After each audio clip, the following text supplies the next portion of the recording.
ನಮ್ಮ ಮೈಸೂರು ಸಾಂಸ್ಕೃತಿಕ ಮತ್ತು ಅರಮನೆಗಳ ನಗರ ಮಾತ್ರ ಅಲ್ಲ, ಮೈಸೂರು ಕಲೆಗಳ ನಗರ ಕೂಡ. ಅದರಲ್ಲೂ GI ಟ್ಯಾಗ್ ಇರುವಂಥ ಕಲೆ ಅಂದರೆ ಮೈಸೂರು ಕುಂದಣ ಕಲೆ.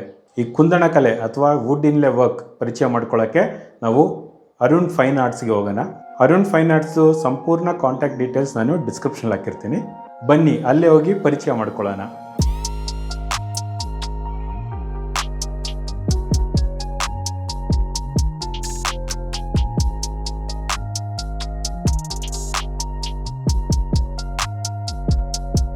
ಎಲ್ಲ ವ್ಯೂವರ್ಸ್ಗೂ ನಮಸ್ಕಾರ.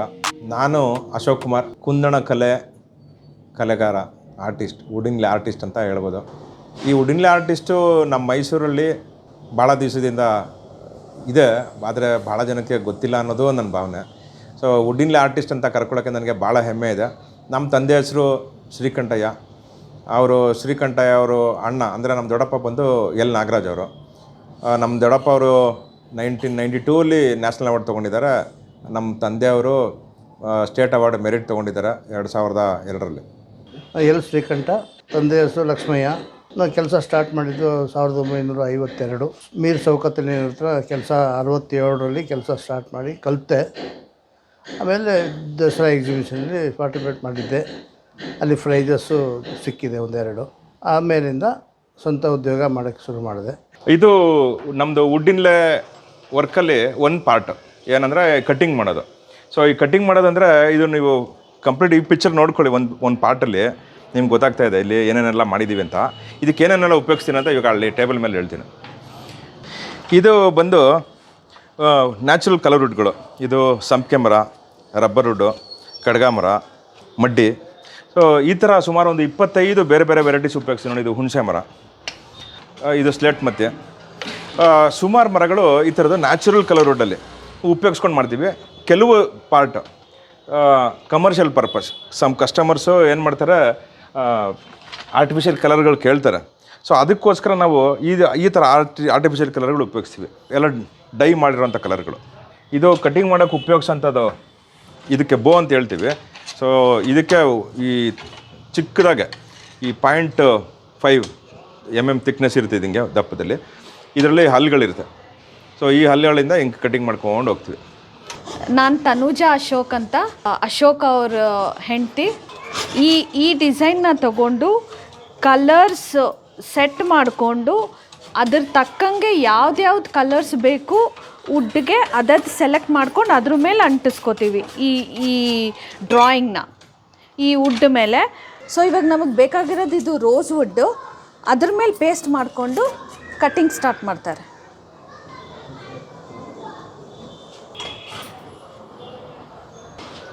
ಇವ್ರ ಹೆಸರು ಮೊಕ್ತಾರ್ ಅಂತ. ಇವರು ಬಂದು ನನ್ನ ಹತ್ರ ಒಂದು 18 ವರ್ಷದಿಂದ 19 ವರ್ಷದಿಂದ ಇಲ್ಲ ಕೆಲಸ ಮಾಡ್ತಾರೆ. ಇದಕ್ಕೆ ಮೊದಲು ನಮ್ಮ ದೊಡ್ಡಪ್ಪನ ಹತ್ರನೇ ಕೆಲಸ ಮಾಡ್ತಿದ್ರು. ಸೊ ಇವರು ಈಗ 60 ವರ್ಷ. ಇವ್ರಿಗೆ ಯಾವುದೇ ಡಿಸೈನು ಸುಮ್ಮನೆ ಅವ್ರು ಒಂದ್ಸಲಿ ಕಟ್ ಮಾಡಿರೋದು ಅವ್ರು ಹಂಗೆ ಯಾವುದೇ ರೀತಿ ಕಲರ್ ಸೆಟ್ಟಿಂಗ್ ಬರ್ಕೊಳ್ಳಲ್ಲ. ಅವ್ರ ಪಾಡಿಗೆ ಹಂಗೆ ಅವ್ರದ್ದೇ ಒಂದು ಐಡಿಯಾದಲ್ಲಿ ಕಟ್ ಮಾಡ್ಕೊಂಡು ಹೋಗ್ತಾರೆ. ಅದರದ್ದೇ ಇವ್ರ ಸ್ಪೆಷಾಲಿಟಿ.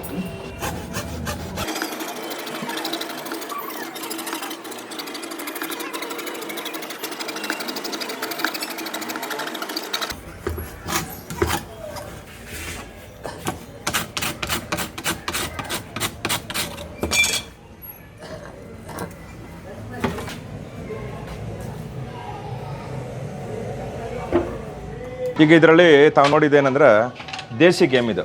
ನಾನು ಇಲ್ಲಿ ಇಟ್ಬಿಟ್ಟು ತೋರಿಸ್ತೀನಿ ನೋಡಿ. ಹಿಂಗೆ ಬರುತ್ತೆ ಇದು.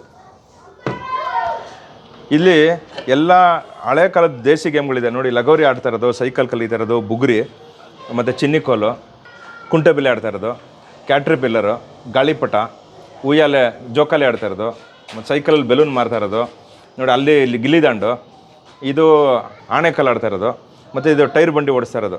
ಸೊ ಈ ಥರದ್ದೆಲ್ಲನೂ ಒಂದು ಕಾನ್ಸೆಪ್ಟಲ್ಲಿ ಒಂದು ಮಿರರ್ ಫ್ರೇಮ್ ಮಾಡಿದೆ ನೋಡಿ. ಮಧ್ಯದಲ್ಲಿ ಇಲ್ಲಿ ಫ್ರೇಮ್ ಬರುತ್ತೆ. ಸೊ ಈ ಥರ ಆಗತ್ತೆ. ಅದು ಪೇಸ್ಟ್ ಮಾಡ್ಕೊಂಡು ಈ ಥರ ಮಾಡ್ಕೋತಾರೆ. ಅದಾದಮೇಲೆ ಆ ಥಿಕ್ನೆಸ್ನ ಪ್ಲೈ ಮೇಲೆ ಪ್ರೆಸ್ ಮಾಡ್ತೀವಿ. ಪ್ಲೈ ಮೇಲೆ ಪ್ರೆಸ್ ಮಾಡಿರೋದು ಇದು. ಸೊ ಪ್ಲೈ ಮೇಲೆ ಪ್ರೆಸ್ ಮಾಡಿ ಲೆವೆಲಿಂಗ್ ಆಗುತ್ತೆ, ಫಿನಿಶಿಂಗ್ ಮಾಡ್ತೀವಿ. ಫಿನಿಶಿಂಗ್ ಮಾಡಿ ಎನ್ಗ್ರೇವಿಂಗ್ ಆಗುತ್ತೆ ಇದು. Next other type of ಇನ್ಲೇ work. ಇದು ಟೀಕುಡ್ ಪ್ಲ್ಯಾಂಕ್ ಮೇಲೆ ಡಿಸೈನ್ಸ್ನ ಈ ಥರ ಕಟ್ಟಿಂಗ್ ಡಿಸೈನ್ಸ್ನ ಹಿಂಗೆ ಇಟ್ಕೊಂಡು ಮಾರ್ಕಿಂಗ್ ಮಾಡಿಕೊಂಡು ಎಚ್ ಮಾಡ್ತಾರೆ. ವುಡ್ನ ಎಚ್ ಮಾಡಿಬಿಟ್ಟು ಕೂರಿಸ್ತಾರೆ. ನಮ್ಮ ಹೆಸರು ಫೈಸ್ ಪಾಷಾ ಅಂತ. ಸುಮಾರು ನಾವು 20 ವರ್ಷದಿಂದ ಈ ಕೆಲಸ ಮಾಡ್ತಾಯಿದ್ದೀನಿ. ಸುಮಾರು ಫ್ಯಾಕ್ಟ್ರಿ ಕಡೆಯಿಂದ ಮಾಡಿದ್ದೀನಿ. ಸರ್ವಿಸ್ ಭಾಳ ಜಾಸ್ತಿ ಐತೆ. ಫಸ್ಟ್ ಇದು ಮಾರ್ಕಿಂಗು, ಆಮೇಲೆ ಕಚ್ಚು, ಆ್ಯಂಡ್ ಸೆಕೆಂಡ್ ಎಲ್ಲ ರಿಮೂವ್ ಮಾಡಿದ್ಮೇಲೆ ಫಿಟ್ಟಿಂಗ್ ಮಾಡಿದ್ದೀನಿ. ಇದಕ್ಕೆ ಇನ್ಲೇ ವರ್ಕ್ ಅಂತ ಹೇಳಿದ್ದು ಸರ್.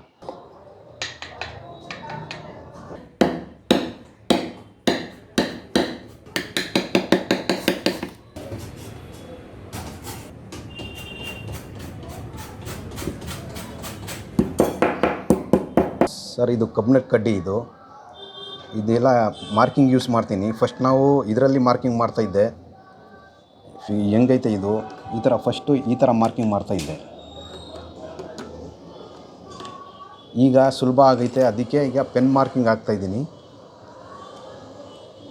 ಈಗೆಲ್ಲ ಪೆನ್ ಮಾರ್ಕಿಂಗು.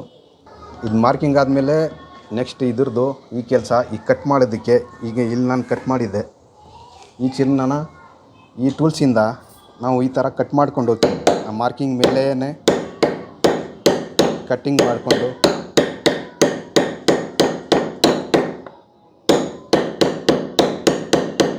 ಇದು ಮಾರ್ಕಿಂಗ್ ಆದಮೇಲೆ ಕಟ್ ಆದಮೇಲೆ ಇದು ಯೂಸ್ ಮಾಡ್ತೀನಿ. ಈ ಟೂಲ್ಸ್ ಯೂಸ್ ಮಾಡ್ತೀನಿ.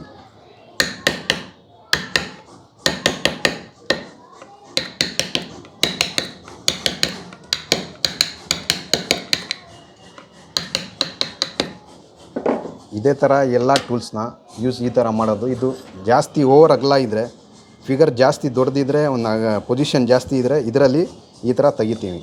ಎಲ್ಲ ರಿಮೂವ್ ಮಾಡಿ ಈಗ ಸೇಮ್ ಥಿಕ್ನೆಸ್ ರಿಮೂವ್ ಮಾಡಿ ಒಳಗಡೆ ಎಲ್ಲ ಕುಣಿಸಿರ್ತೀನಿ ಸರ್. ದಸ್ಸಿ ಚೀರ್ನ ಅಂತ ಇದು. ಇದರಲ್ಲಿ ಹಿಂಗೆ ಕಚ್ಚಿಬಿಡ್ಬಿಟ್ಟು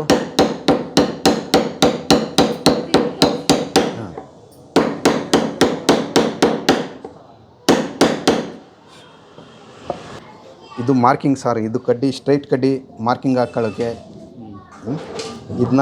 ಇದರಲ್ಲಿ ಕಚ್ಚಿ ಹೊಡೆದು ಕ್ಲೀನಾಗಿ ಇದಕ್ಕೆ ಕುಣಿಸಿರೋದು ದಸ್ಸಿನ. ಇದೇ ದಸ್ಸಿನ ಇದರಲ್ಲಿ ಕುಣಿಸಿರೋದು. ಇದು ಬರೀ ದಸ್ಸಿ ಕೂರಿಸೋದು ಇದರಲ್ಲಿ.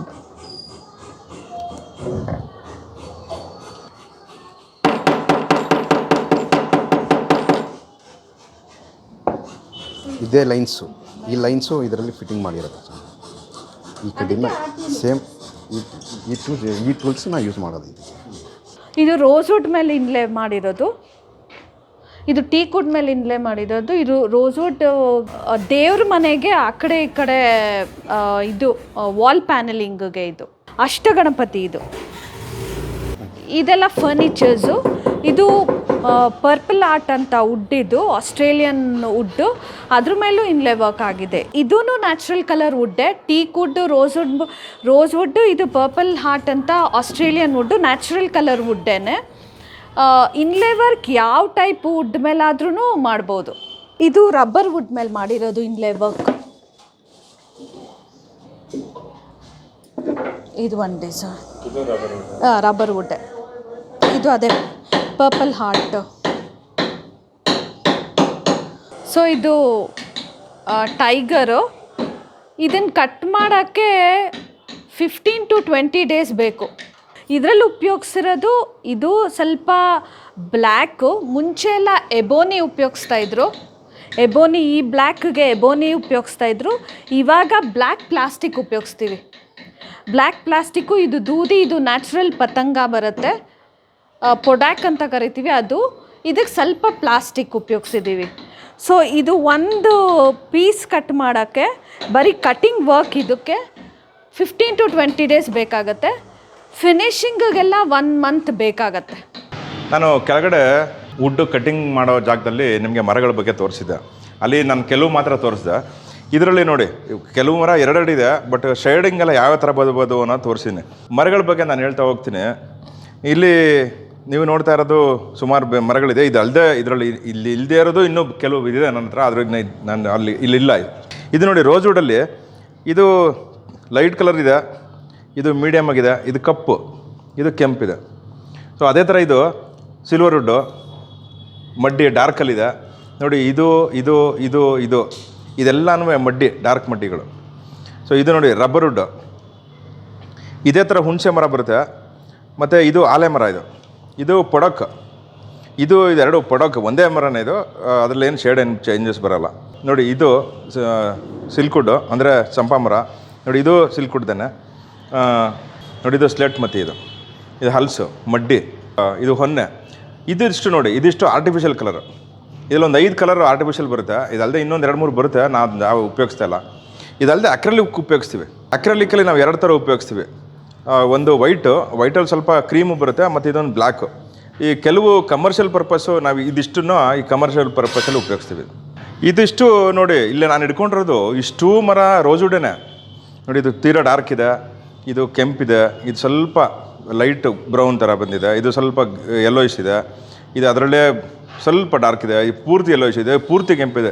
ಇದಕ್ಕಿಂತ ಜಾಸ್ತಿ ಕೆಂಪು ಬರುತ್ತೆ. ಈ ರೋಸ್ವುಡ್ಡಲ್ಲಿ ಏನಂದರೆ ಇದು ಯಾಕೆ ಕಲರ್ ಡಿಫ್ರೆನ್ಸ್ಗಳು ಅಂದರೆ 2 ರೀತಿಲಿ ನಾವು ವಿಂಗಡಣೆ ಮಾಡ್ಕೋಬೋದು. ಒಂದು ಸ್ಥಳ, ಬೇರೆ ಬೇರೆ ಮಣ್ಣಿನ ಗುಣಗಳಿಂದ ಬೇರೆ ಬೇರೆ ಕಲರ್ ಬಂದಿರ್ಬೋದು. ಎರಡನೇದು ಬುಡದಲ್ಲಿ ಬೇರೆ ಥರ ಕಲರ್ ಇರ್ಬೋದು, ಕಾಂಡದಲ್ಲಿ ಬೇರೆ ಥರ ಕಲರ್ ಇರ್ಬೋದು, ತುದಿ ರಂಬೆಗಳಲ್ಲಿ ಬೇರೆ ಥರ ಕಲರ್ ಇರ್ಬೋದು. ಅದ್ರ ಮೇಲೂ ಡಿಪೆಂಡ್ ಆಗಿದೆ. ನಾವು ಆರ್ಟಿಫಿಷಿಯಲ್ ಬಣ್ಣದಲ್ಲಿ ಶೇಡ್ ಕಾರ್ಡ್ ಹೆಂಗೆ ನೋಡ್ತೀವಿ, ಅದರಲ್ಲಿ ಲಿಮಿಟ್ ಇರುತ್ತೆ, ಇದರಲ್ಲಿ ಅನ್ಲಿಮಿಟ್. ಪ್ರತಿ ಚಕ್ಕೆ ಒಂದೊಂದು ಕಲರ್ ಇರುತ್ತೆ. ಯಾವುದೇ ಚಕ್ಕೆ ರಿಪೀಟ್ ಬರೋಕ್ಕೆ ಸಾಧ್ಯನೇ ಇರಲ್ಲ. ಸೇಮ್ ಗ್ರೇನ್ಸ್ ಬರಲ್ಲ, ಸೇಮ್ ಕಲರು ಬರಲ್ಲ. ಆರ್ಟು, ಈ ನಮ್ಮ ಕುಂದಣ ಕಲೆ, ಆರ್ಟು, ಇನ್ಲೆ ವರ್ಕು ಎಲ್ಲ ಹೇಳ್ತೀವಲ್ಲ, ಇದನ್ನು ಕಲಿಯೋಕ್ಕೆ ಇಂಟ್ರೆಸ್ಟ್ ಇರೋವಂಥವ್ರಿಗೆ ನಾವು ಹುಡ್ಕೋದು ಇವತ್ತಿನ ದಿವಸ ಭಾಳ ಅನಿವಾರ್ಯ ಮತ್ತು ಮುಖ್ಯನೂ. ಯಾಕೆ ಅಂತಂದರೆ ಈ ಆರ್ಟು, ನಾನು ಆಗಲೇ ಹೇಳಿದೆ, ಒಂದು ಕಾಲದಲ್ಲಿ 13,000 18,000 ಜನ ಇದ್ದರು, ಈ ಆರ್ಟಿಸ್ಟು ಎಲ್ಲ ಇದ್ದರು ಅಂತ. ಈಗೇನಾಗಿದೆ, ಆ್ಯಕ್ಟಿವ್ ಆಗಿರೋರು ಒಂದು 400 ಜನ ಇರ್ಬೋದು, ಅಥವಾ ಒಂದು 600 ಜನ ಇರ್ಬೋದು. ಈಗ ನಾವೇನು ಮಾಡ್ತಾಯಿದ್ದೀವಿ, ಈ ಕಲಿಕೆ ಮುಂದುವರಿಸ್ಬೇಕು, ಜನ ಕಲಿಬೇಕು, ಹೊಸ ಜನಗಳು ಇದಕ್ಕೆ ಪರಿಚಯ ಮಾಡ್ಕೋಬೇಕು. ಸೊ ಇದಕ್ಕೋಸ್ಕರ ನಾನೊಂದು ಕೆಲಸ ಯಾವ ಥರ ಮಾಡ್ತಾಯಿದ್ದೀನಿ, ನಾನು ಯಾರೋ ಒಬ್ಬರು ಕಸ್ಟಮರ್ ಬಂದವರು, ಅಥವಾ ನಾನು ಯಾರೋ ಒಬ್ಬರು ನನಗೆ ಸ್ನೇಹಿತರು ಸಿಕ್ಕಿದವರು, ಅಥವಾ ನನಗೆ ಯಾರೋ ಸ್ಕೂಲಲ್ಲಿ ನನ್ನ ಮಕ್ಕಳು ಸ್ಕೂಲ್ಗೆ ನಾನು ಹೋದಾಗ ಅಲ್ಲಿ ಯಾರೋ ಇನ್ನೊಬ್ಬ ಪೇರೆಂಟ್ ಹತ್ರ ಹೋದಾಗ ನಿಮಗೆ ಕಲಿಯೋಕ್ಕೆ ಆಸಕ್ತಿ ಇದೆಯಾ ಅಂತ ಕೇಳೋದು, ಅವ್ರ ಹತ್ರ ವೀಡಿಯೋ ತೆಗೆಯೋದು, ಅವ್ರ ವೀಡಿಯೋ ತೆಗೆದು ಅಥವಾ ನಂದು ಪದಾರ್ಥಗಳನ್ನ ತೋರಿಸೋದು ಅವ್ರಿಗೆ. ಸೊ ಅವ್ರಿಗೆ ಇಂಟ್ರೆಸ್ಟ್ ಬರುತ್ತೆ. ಸೊ ಈ ಪದಾರ್ಥಗಳು ಇಂಟ್ರೆಸ್ಟ್ ತೋರಿಸ್ಬಿಟ್ಟು ಈಗ ಇದು ಯಾವ ಥರ ಇದು ಕಟ್ ಮಾಡೋದು ಹೆಂಗೆ ಅಂತ ಪ್ರೋಸೆಸ್ ತೋರಿಸೋದು. ಸೊ ಇದರಲ್ಲಿ ಏನೇನೆಲ್ಲ ಇನ್ವಾಲ್ವ್ಮೆಂಟ್ ಇದೆ, ಎಷ್ಟು ಜನ ಕೆಲಸ ಮಾಡ್ತಾರೆ, ಯಾವುದೋ ಒಂದು ಪದಾರ್ಥ ಕೆಲಸ ಮಾಡೋಕೆ 6 ಜನ ಕೆಲಸ ಮಾಡಬೇಕು, ಇದ್ರ ಬಗ್ಗೆ ಹೇಳಿದಾಗ ಅವ್ರಿಗೆ ಭಾಳ ಖುಷಿಯಾಗುತ್ತೆ. ನಾವು ಕಲಿಬೋದಾ ಅಂತ ಕೇಳ್ತಾರೆ. ಅದಕ್ಕೆ ನಾನು ಈ ಜಾಗ ಸೆಟಪ್ ಮಾಡ್ಕೊಂಡಿದ್ದೀನಿ. ನಾನು ಈ ವರ್ಕ್ಶಾಪಲ್ಲಿ 18 ಜನ ಕಲಿಯೋಷ್ಟು ಕೆಪಾಸಿಟಿ ಮಾಡ್ಕೊಂಡಿದ್ದೀನಿ. ಈ ಕ್ಲಾಸಸ್ಸು ಈಗ ಇಲ್ಲಿ ನೋಡಿ, ಒಬ್ಬರು ನಾನು ಒಬ್ಬರು ನನ್ನ ಹತ್ರ ಗೂಗಲಲ್ಲಿ ಹುಡ್ಕೊಂಡು ನನ್ನ ಪದಾರ್ಥ ನೋಡೋಕ್ಕೆ ಅಂತ ಬಂದವರು. ಇವರು ಮೋಹನ್ ಅಂತ, ಇವರು ಸಾಫ್ಟ್ವೇರ್ ಇಂಜಿನಿಯರು. ನನ್ನ ಹತ್ರ ಬಂದು ಕೇಳಿದಾಗ ನಾನು ಅವ್ರ ಹತ್ರ ಒಂದು ಅರ್ಧ ಗಂಟೆ ಮಾತಾಡಿದೆ. ಸೊ ಮಾತಾಡಿದ್ಮೇಲೆ ಅವ್ರಿಗೆ ಖುಷಿ ಆಯಿತು. ಸೊ ಕಲಿಯೋಕ್ಕೆ ಬಂದರು. ಅವ್ರು ಫ್ರೀ ಟೈಮೆಲ್ಲ ಬಂದು ಕೆಲಸ ಮಾಡ್ತಾ ಇರ್ತಾರೆ. ಅವ್ರ ಬಗ್ಗೆ ಅವ್ರು ಯಾಕೆ ಇಂಟ್ರೆಸ್ಟ್ ಆಯಿತು, ಅವ್ರು ಏನೇನು ಪದಾರ್ಥ ಮಾಡಿದ್ದಾರೆ, ಎಷ್ಟು ದಿವಸದಿಂದ ಮಾಡ್ತಾಯಿದ್ದಾರೆ, ಅದೆಲ್ಲನೂ ಮೋಹನ್ ಅವ್ರ ಬಾಯಿಂದನೇ ಹೇಳ್ತಾರೆ. ಈಗ ನಾನು ಪ್ರೊಫೆಷ್ನಲಿ ಸಾಫ್ಟ್ವೇರ್ ಇಂಜಿನಿಯರು. ನಾನು ಇವಾಗ ಇಲ್ಲಿ ಬಂದಿದ್ದೆ, ಇವ್ರ ಹತ್ರ ಪ್ರಾಡಕ್ಟ್ಸ್ನ ಪರ್ಚೇಸ್ ಮಾಡೋದಕ್ಕೆ ಅಂತ ಬಂದಿದ್ದೆ. ಹಾಗೆ ಮೇಲೆ ಬಂದೆ, ನೋಡಿದ್ರೆ ಇಲ್ಲಿ ಟ್ರೈನಿಂಗ್ ಕೊಡ್ತಾರೆ ಅಂತ ಗೊತ್ತಾಯಿತು. ಆದ್ದರಿಂದ ಇವ್ರಿಗೆ ಹಂಗೆ ಕೇಳಿದೆ, ಸರ್ ನಾನು ಬರ್ಬೋದಾ, ಟ್ರೈನಿಂಗ್ ತೊಗೋಬೋದಾ ಅಂತ. ಬನ್ನಿ ಅಂತ ಹೇಳಿದ್ರು. ಆಮೇಲೆ ಏನು ರೆಸ್ಟ್ರಿಕ್ಷನ್ಸು ಮಾಡಲಿಲ್ಲ, ಎಲ್ಲ ಕಲಿಯೋದಕ್ಕೆ ಫುಲ್ಲು ಏನೇನು ಬೇಕು ಎಲ್ಲ ಹೆಲ್ಪು ಮಾಡಿದ್ರು. ಆಮೇಲಿಂದ ಇವಾಗ ಇದೇನೇ ಕಟಿಂಗ್ ಇದ್ದರು ಹೆಂಗೆ ಹಿಡ್ಕೋಬೇಕು, ಬೋ ಹಿಡ್ಕೊಳ್ಳೋದು ಹೇಗೆ ಇದು ಹೆಂಗೆ ಬ್ಲೇಡ್ ಹೆಂಗೆ ಸೆಟ್ ಮಾಡ್ಕೋಬೇಕು ಎಲ್ಲನೂ ಫುಲ್ ವಿತ್ ಬೇಸಿಕ್ಸ್ ಎಲ್ಲನೂ. ಆಮೇಲೆ ಗ್ರೇನ್ ಸ್ಟ್ರಕ್ಚರ್ ಹೆಂಗಿರುತ್ತೆ ವುಡ್ದು, ಆಮೇಲೆ ಯಾವ ಥರ ಕಟಿಂಗ್ ಮಾಡಬೇಕು, ಇದು ಹೆಂಗಿರಬೇಕು, ಟೇಪರ್ ಇರಬಾರ್ದು ಯಾವಾಗ್ಲೂ, ಅದೇ ಎಲ್ಲನೂ ಫುಲ್ ಡೀಟೇಲ್ಸಾಗಿ ವಿತ್ ಡೀಟೇಲ್ ಎಲ್ಲ ಹೇಳ್ಕೊಟ್ಟಿದ್ದಾರೆ.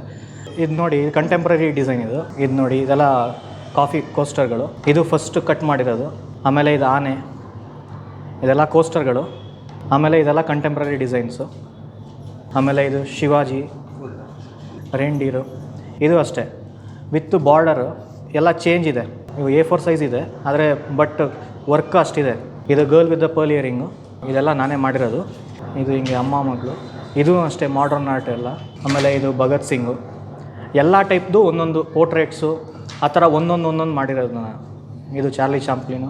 ಆಮೇಲೆ ಸೆಲ್ಫ್ ಪೋರ್ಟ್ರೇಟ್ ನಂದೇ ಮಾಡ್ಕೊಂಡಿರೋದು ಇದು. ಆ್ಯಕ್ಚುಲಿ ಏನಂದರೆ ಈಗ ಬೇರೆಯವ್ರದ್ದು ಮಾಡಿ ಇಟ್ಟರೆ ನಾನು ಅವ್ರು ಈಸ್ಕೊಂಡು ಹೋಗ್ಬಿಡ್ತಾರೆ. ಅದಕ್ಕೇ ನಂದೇ ಮಾಡಿ ಇಟ್ಕೊಂಡ್ರೆ ಯಾರೂ ಬಂದು ಈಸ್ಕೊಂಡು ಹೋಗಲ್ಲ. ಅದಕ್ಕೇ ನಂದೇ ಒಂದು ಪೋರ್ಟ್ರೇಟ್ ಚೆನ್ನಾಗಿರಲಿ ಅಂತ ಅದನ್ನೇ ನಾನೇ ಮಾಡ್ಕೊಂಡಿದ್ದೀನಿ.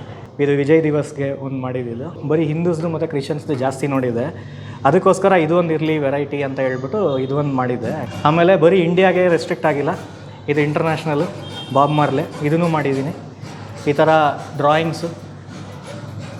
ಡ್ರಾಯಿಂಗ್ಸ್ ತೊಗೊಂಡು ಡ್ರಾಯಿಂಗ್ಸಿಂದ ಈ ಡ್ರಾಯಿಂಗಲ್ಲಿ ಒಂದು ಪಾರ್ಟ್ ಇದು ಇಷ್ಟು ಮಾತ್ರ, ಇದನ್ನು ತಗೊಂಡು ನಾನು ಜೆರಾಕ್ಸ್ ಮಾಡಿ ಅದೇ ಥರ ವುಡ್ ಕಲರ್ ಸೆಟ್ಟಿಂಗ್ ಮಾಡಿ, ಇದೆಲ್ಲ ಫುಲ್ ನ್ಯಾಚುರಲ್ ವುಡ್, ಯಾವುದೂ ಇಲ್ಲಿ ಆರ್ಟಿಫಿಷಿಯಲ್ ಕಲರ್ಸ್ ಇಲ್ಲ, ಎಲ್ಲ ನ್ಯಾಚುರಲ್ ವುಡ್.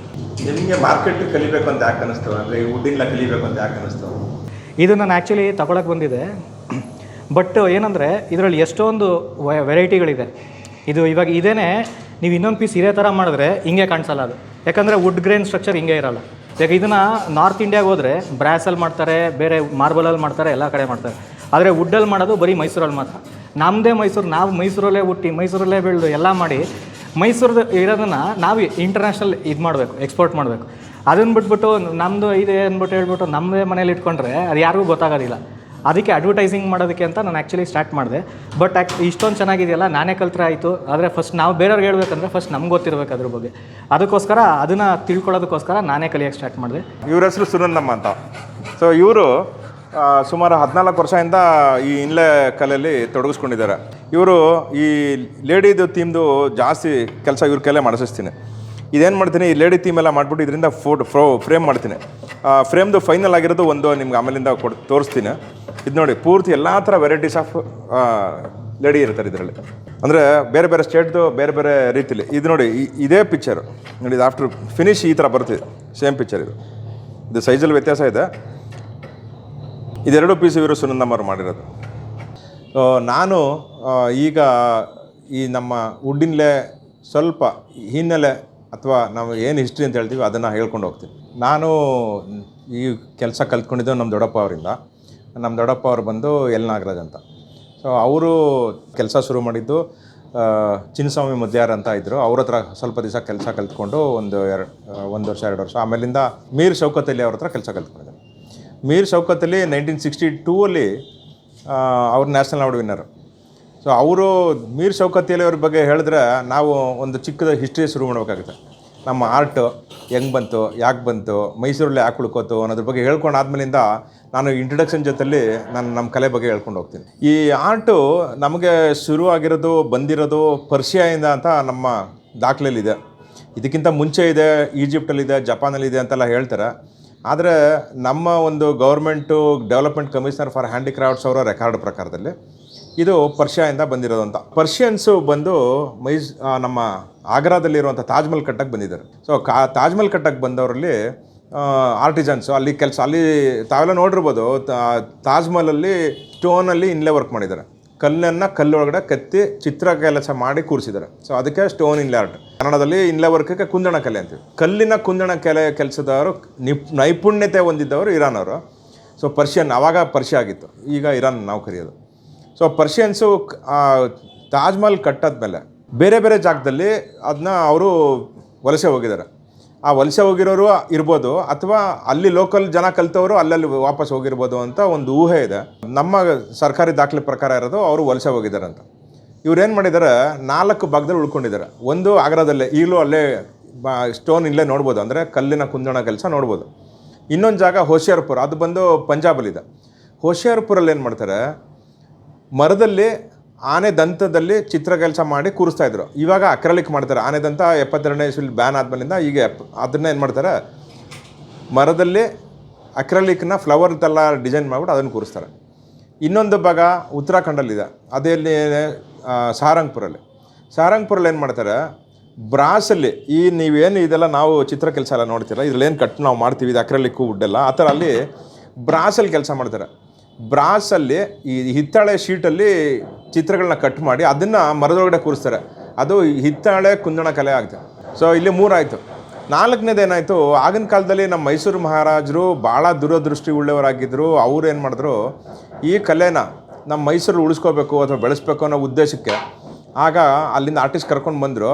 ಅವ್ರಿಗೆ ಫಸ್ಟು ಅಲಂಕಾರಕ್ಕೆ ಅಂತ ಕರ್ಕೊಂಬಂದಿರೋದು ಇರ್ಬೋದು, ಮೈಸೂರು ಅಂಬಾವಿಲಾಸ್ ಅರಮನೆಯಲ್ಲಿ ಈಗಲೂ ತಾವು ನೋಡ್ಬೋದು ಬೇಕಾದಷ್ಟು ಆನೆ ದಂತದಿಂದ ಮಾಡಿರೋವಂಥ ಕುಂದಣ ಕಲೆ ಇನ್ಲೇ ವರ್ಕು ಇದು ಇವಾಗಲೂ ಇದೆ. ಈ ಕಲೆ ರಾಜ ಮಹಾರಾಜರು ಅರಮನೆಗಳು, ದಿವಾನ್ಗಳು, ಮಂತ್ರಿಗಳ ಮನೆಯಲ್ಲಿ ಮಾತ್ರ ಇರ್ತಾಯಿತ್ತು. ಮತ್ತು ಮೈಸೂರು ಮಹಾರಾಜರಿಗೆ ನೋಡೋಕ್ಕೆ ಬಂದಂಥವ್ರು, ವಿಸಿಟರ್ಗೆ ಬಂದಂಥ ಎಲ್ಲ ಆಗಿನ ಕಾಲದ ಬ್ರಿಟಿಷ್ ಅಧಿಕಾರಿಗಳಿಗೆ, ಹೈದರಾಬಾದ್ ನವಾಬ್ ಇದರಲ್ಲಿ, ಮತ್ತು ಕಲ್ಕಟ್ಟ ಇಂಡಿಯನ್ ಮ್ಯೂಸಿಯಮಲ್ಲಿ ಎಲ್ಲ ಇದೆ, ಎಲ್ಲದರಲ್ಲೂ ಇದೆ ಮೈಸೂರಿಂದ ಬಂದಿರೋಂಥ ಕೊಡುಗೆಗಳು ಅಂತ. ಸೊ ಮೈಸೂರಲ್ಲಿ ಮಹಾರಾಜರು ಭಾಳ ಜನಕ್ಕೆ ಇಲ್ಲಿ ಮೈಸೂರನ್ನ ರೆಪ್ರೆಸೆಂಟ್ ಮಾಡೋಂಥ ಉಡುಗೊರೆಗಳನ್ನ ಕೊಡ್ತಾಯಿದ್ರು. ಈ ಉಡುಗೊರೆಗಳು ಏನಾಗಿತ್ತು ಅಂತಂದರೆ ಮೈಸೂರು ಕುಂದಣ ಕಲೆ ಆಗಿತ್ತು. ಸೊ ಮೈಸೂರು ಕುಂದಣ ಕಲೆ ಅಷ್ಟು ರಾಯಲ್ ಆರ್ಟಾಗಿ ಇತ್ತು. ಇದನ್ನು ಸಿಂಪ್ಲಿಫೈ ಮಾಡೋಕ್ಕೆ ಒಬ್ಬ ವ್ಯಕ್ತಿ ಕಾರಣ ಆದರೂ ಅದು ನನ್ನ ಅನಿಸಿಕೆ ಪ್ರಕಾರ ಅದು ಮೀರ್ ಶೌಕತ್ ಅಲಿ ಅವರು ಅಂತ. ಮೀರ್ ಶೌಕತ್ ಅಲಿ ಅವರು ಜೆ ಸ್ಕೂಲ್ ಆಫ್ ಆರ್ಟ್ಸು ಬಾಂಬೆಯಲ್ಲಿ ಓದ್ಬಿಟ್ಟು ವಾಪಸ್ ಮೈಸೂರಿಗೆ ಬಂದರು. ಈ ಕಲೆನ ಆರಿಸ್ಕೊಂಡ್ರು. ಈ ಕಲೆಯಲ್ಲಿ ಏನು ಮಾಡಿದ್ರು ಅವರು, ಈ ರಾಯಲ್ ಆರ್ಟ್ ಅಂತ ಏನಿತ್ತು ಬರೀ ರಾಜ ಮಹಾರಾಜರು ಅಥವಾ ಬರೀ ದುಡ್ಡಿರೋ ಅಂಥವ್ರಿಗೆ ಸಾಹುಕಾರಗಳಿಗೆ ಮಾತ್ರ ಆಗಿದ್ದಂಥ ಕಲೆನ ಸಿಂಪ್ಲಿಫೈ ಮಾಡಿ ಯಾಕೆ ಎಲ್ಲ ಜನಸಾಮಾನ್ಯರಿಗೆ ಎಟ್ಕೋವಂಥ ಕೆಲಸಗಳು ಮಾಡಬಾರ್ದು ಅನ್ನೋದು ಒಂದು ಉದ್ದೇಶ ಇರ್ಬೋದು. ಅಥವಾ ಅವ್ರಿಗೆ ಆವತ್ತಿನ ದಿವಸಕ್ಕೆ ಏನೋ ಉದ್ಯೋಗ ಅರ್ಸ್ಕೊಂಡು ಬಂದಂಥವ್ರಿಗೆ ಕಲೆನ ಹೆಂಗಾರ ಮುಂದುವರಿಸ್ಬೇಕು ಅಂತ ಈ ಚಿಕ್ಕ ಬೀಟೆಮ್ಮರದ್ದು ಪೀಸ್ಗಳಲ್ಲಿ ಶುರು ಮಾಡಿರ್ಬೋದು. ಅವ್ರೇನು ಮಾಡಿದ್ದಾರೆ ನೋಡಿ, ಫಸ್ಟು ಈ ಥರ ಚಿಕ್ಕದು ಪೀಸ್ಗಳಲ್ಲಿ ಇಷ್ಟು ಚಿಕ್ಕದು ಪೀಸ್ಗಳು, ಇದು ಸುಮಾರು 80 ವರ್ಷ ಹಳೇದಿದ್ದು ಅಕ್ರಲಿಕ್ಕು. ಇದೆಲ್ಲ ಒಂದಷ್ಟು ಕಲೆಕ್ಟಿವ್ ಪೀಸಸ್ ಇಸ್ಕೊಂಡಿರೋದು ನಾನು. ಈ ಥರದ್ದು ಎಲ್ಲ ಅವರು ಶುರು ಮಾಡಿದ್ರು. ಈ ಥರ ಪೀಸು ನೋಡಿ, ಈ ಥರದ್ದು ಇದೇನಾಗ್ತಾಯಿತ್ತು ಆವಾಗಿನ ಕಾಲಕ್ಕೆ ₹2, ₹1, ₹3 ಸೇಲ್ ಆಗಿದ್ದಿರ್ಬೋದು, ಇದು ಗೊತ್ತಿಲ್ಲ. ಈ ಥರ ಡಿಸೈನ್ಗಳನ್ನ ಅವರು ಶುರು ಮಾಡಿದ್ರು. ಭಾಳ ಜನ ಡಿಮ್ಯಾಂಡ್ ಶುರು ಆಯಿತು. ಇದಾದಮೇಲೆ ನೆಕ್ಸ್ಟು ವರ್ಷನಲ್ಲಿ ಇದರಲ್ಲಿ ದೊಡ್ಡ ಪೀಸ್ಗಳೆಲ್ಲ ಮಾಡೋಕ್ಕೆ ಶುರು ಮಾಡಿದ್ರು. ನೋಡಿ ಇದರಲ್ಲಿ ಆಗಿನ ಕಾಲದಲ್ಲಿ ಯಾರ್ದಾರ ಮನೆ ನೋಡಿ 60ನೇ ಇಸ್ವಿ 20ನೇ ಇಸ್ವಿ ಮನೆಯಲ್ಲಿ ಇದ್ದಂಥವ್ರು ಪ್ರತಿ ಮನೆಯಲ್ಲೂ ಈ ಥರದ 2 ಪ್ಯಾನಲ್ ಇರ್ತಾಯಿತ್ತು. ಇದು ಈ ಥರ ಲಕ್ಷ್ಮಿ ಅಥವಾ ಒಂದು ಜಿಪ್ಸಿ ಲೇಡಿ ಅಂದರೆ ಕುರಿಗಾಹಿ ವ್ಯಕ್ತಿ, ರೈತರ ಬದುಕು, ಇದನ್ನೆಲ್ಲ ಚಿತ್ರಣ ಮಾಡಿಕೊಂಡು ಅವರು ಈ ಥರ ಕಲೆಯಲ್ಲಿ ಇದು ತೊಡಗಿಸ್ಕೊಂಡು ಬಂದರು. ಸೊ ಇದರಿಂದ ಏನಾಯ್ತು, ಅವ್ರಿಗೆ ಭಾಳ ವ್ಯಾಪಾರ ಶುರು ಆಯಿತು, ಪಾಪ್ಯುಲಾರಿಟಿ ಸಿಕ್ತು. ಇದರ ಮುಂದಿನ ಇದಾಗಿ ಅವ್ರೇನು ಮಾಡಿದ್ರು, ಆಗಿನ ಕಾಲಕ್ಕೇ ಈ ರೋಸ್ವುಡ್ ಮುಂದೆ ಯಾವತ್ತಾರ ಅಭಾವ ಬರ್ಬೋದು ಅಥವಾ ಗೌರ್ಮೆಂಟು ಬ್ಯಾನ್ ಮಾಡ್ಬೋದು ಅಂತ ಒಂದು ಉದ್ದೇಶ ಇಟ್ಕೊಂಡು ರೋಸ್ವುಡ್ಡಲ್ಲಿ ಒಳಗಡೆ ಹುದುಗಿ ಕೂರಿಸೋಂಥ ಕೆಲಸ ಇತ್ತು. ಅದನ್ನು ಆವತ್ತಿನ ದಿವಸಕ್ಕೆ ಅವರು ಯಾಕೆ ರೋಸ್ವುಡ್ ಉಳಿತಾಯ ಮಾಡಬಾರ್ದು ಅನ್ನೋ ಉದ್ದೇಶಕ್ಕೆ ಪ್ಯಾಚ್ ವರ್ಕ್ ಅಂತ ಶುರು ಮಾಡಿದ್ರು. ಪ್ಯಾಚ್ ವರ್ಕ್ ಅಂದರೆ ಅದು ನಾವು ಹೊರಗಡೆ ದೇಶದಲ್ಲಿ ಏನು ಹೇಳ್ತಾರೆ ಮಾರ್ಕೆಟ್ರಿ ಅಂತಾರೆ, ನಾವು ಇಲ್ಲಿ ಇಂಡಿಯಾದಲ್ಲಿ ಅದು ಪ್ಯಾಚ್ ವರ್ಕ್ ಅಂತ ನಾವು ಕರಿತೀವಿ, ಅಥವಾ ನಾವು ಇನ್ಲೇ ವರ್ಕ್ ಅಂತಲೂ ಕರಿತೀವಿ. ಪ್ಯಾಚ್ ವರ್ಕ್ ಅಂದರೆ ಏನಂದ್ರೆ, ಇದು ನೋಡಿ ಪೂರ್ತಿ ಚಕ್ಕೆಗಳಲ್ಲಿ ಸೇರಿಸಿ ಮಾಡಿರೋಂಥ ಪದಾರ್ಥ ನೋಡಿ. ಇದು ಹಿಂಭಾಗ ಮುಂಭಾಗ ಎರಡೂ ನೋಡ್ಬೋದು ನೀವು. ಇದನ್ನೇ ನೋಡಿ, ಇದು ಆ್ಯಕ್ಚುಲಿ ಮುಂದೆ. ಇದನ್ನೇನು ಮಾಡ್ತೀವಿ, ನಾವೊಂದು ಪ್ಲೈವುಡ್ ಮೇಲೆ ಪ್ರೆಸ್ ಮಾಡ್ತೀವಿ. ಸೊ ಪ್ಲೈವುಡ್ ಮೇಲೆ ಪ್ರೆಸ್ ಮಾಡಿ ಅದನ್ನ ಸ್ಯಾಂಡಿಂಗ್ ಮಾಡಿ ಆದಮೇಲಿಂದ ಇದ್ರಲ್ಲಿ ಮಾಡ್ತೀವಿ. ಇದರಲ್ಲಿ ಏನಾಯಿತು ಅಂದರೆ ಎಕಾನಮಿ ದೃಷ್ಟಿಯಿಂದ ನಾವು ಭಾಳ ಕಡಿಮೆ ಖರ್ಚಲ್ಲಿ ತಯಾರಾಗುತ್ತೆ, ಮತ್ತು ಜನಗಳಿಗೆ ತೊಗೊಳಕ್ಕಾಗುತ್ತೆ, ಮತ್ತು ಪ್ರೊಡಕ್ಷನ್ನು ಭಾಳ ಬೇಗ ಮಾಡ್ಬೋದು. ಇದು ರೋಸ್ವುಡಲ್ಲಿ ಮರ ಮಾಡೋದಂಥ ಪದಾರ್ಥಕ್ಕೆ ನಾವು ಮರ ಒಣಗೋ ತನಕ ಕಾಯಬೇಕು. ಪ್ಲೈವುಡಲ್ಲಿ ಮಾಡೋದ್ರಿಂದ ನಿಮ್ಗೆ ಅದೇನು ಪದಾರ್ಥಕ್ಕೆ ನೀವು ಕಾಯೋದು ಅವಶ್ಯಕತೆ ಇರೋಲ್ಲ. ಸೊ ಏನಾಗುತ್ತೆ, ಇವಾಗ ಒಳ್ಳೆ ಫಿನಿಶಿಂಗ್ ಬರುತ್ತೆ, ಮತ್ತು ಡ್ಯೂರಬಿಲಿಟಿ ಜಾಸ್ತಿ ಇರುತ್ತೆ, ಮತ್ತು ಬೆಲೆ ಕಡಿಮೆ ಆಗುತ್ತೆ, ಮತ್ತು ಪ್ರೊಡಕ್ಷನ್ ಎಷ್ಟು ಬೇಕಾದ್ರೂ ಮಾಡ್ಬೋದು. ಸೊ ಆದ್ದರಿಂದ ಏನಾಗ್ತು, ಇವಾಗ ಇದನ್ನು ಅವರೇ ಆಗಿನ ಕಾಲಕ್ಕೆ ಮಾಡಿದ್ರು. ಮತ್ತು ಇನ್ನೊಂದೇನೆಂದರೆ, ಬೇರೆ ಯಾವಾಗಿದ್ದಂತೂ ಬರೀ ಈ ಥರದ್ದು 2 ಅಥವಾ 3 ಚಕ್ಕೆ ಉಪಯೋಗಿಸ್ತಾಯಿದ್ರು. ಇದರಲ್ಲಿ ಬೇರೆ ಬೇರೆ ಚಕ್ಕೆಗಳೆಲ್ಲ ಹುಡುಕಿ ಬೇರೆ ಚಕ್ಕೆಲೆಲ್ಲ ಮಾಡ್ಬೋದು ಅಂತ ಮಾಡಿ ಇದನ್ನು ಪೂರ್ತಿ ಐವರಿ ಇನ್ಲೇ ಅಂತ ಇದ್ದಿದ್ದು ವುಡ್ ಇನ್ಲೇ ಅಂತ ಕನ್ವರ್ಟ್ ಮಾಡಿಕೊಟ್ಟಿದ್ದು ಅವರೇ ಅಂತ, ಆ ಮಹಾನುಭಾವರೇ ಅಂತ ನನ್ನ ಅನಿಸಿಕೆ. ಅವರು ಬೇಕಾದಷ್ಟು ಚಕ್ಕೆಗಳನ್ನ ಇನೋವೇಷನ್ ಮಾಡಿದ್ರು. ಅಂದರೆ ಹಲಸಿನ ಮರ, ಬಂಡಿ ಮರ, ಹುಣಸೆ ಮರ, ಆಲೆ ಮರ, ಇದೆಲ್ಲನೂ ಉಪಯೋಗಿಸೋಕ್ಕೆ ಶುರು ಮಾಡಿದ್ದು, ಬೇರೆ ಥರ ಎಲ್ಲ ಎಕ್ಸ್ಪೆರಿಮೆಂಟ್ ಮಾಡಿದ್ದು ಎಲ್ಲ ಇವರೇ ಅಂತ ನಾನು ಅನ್ಕೋತೀನಿ. ಇದು ಒಂದು ಬ್ರೀಫ್ ಹಿಸ್ಟ್ರಿ. ಆದರೆ ಅದರ ಮುಂದಿನ ದಿನಗಳಲ್ಲಿ ಇದಕ್ಕೆ ಕೊಡುಗೆ ಕೊಟ್ಟವರು ಭಾಳ ಜನ ಇದ್ದಾರೆ. ನಾನು ಎಲ್ಲರ ಹೆಸರು ನನ್ನ ಹತ್ರ ಜ್ಞಾಪಕ ಇಲ್ಲ.